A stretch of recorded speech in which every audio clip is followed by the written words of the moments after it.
this is part 2 of everything that I got from HBeauty Carnival at the weekend. I've already shown you my goodie bag that I created, but I also got given a creator goodie bag, which is very, very, very generous, and I'm amazed by what is in here. I've not properly looked or analysed it, but it looks good. So anything like me, I love watching unboxings. I love watching PR hauls. I love watching TikToks of these things. I'm nosy. I love it. I literally love it. So let's just get into it. So first up, we've got the Sol de Janeiro Cheirosa 40 Mist.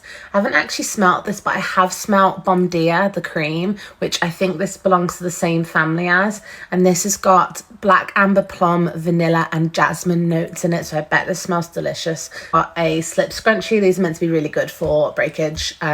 When I was about 21, 22, I really, really loved the Kylie Jenner lip kit. I haven't actually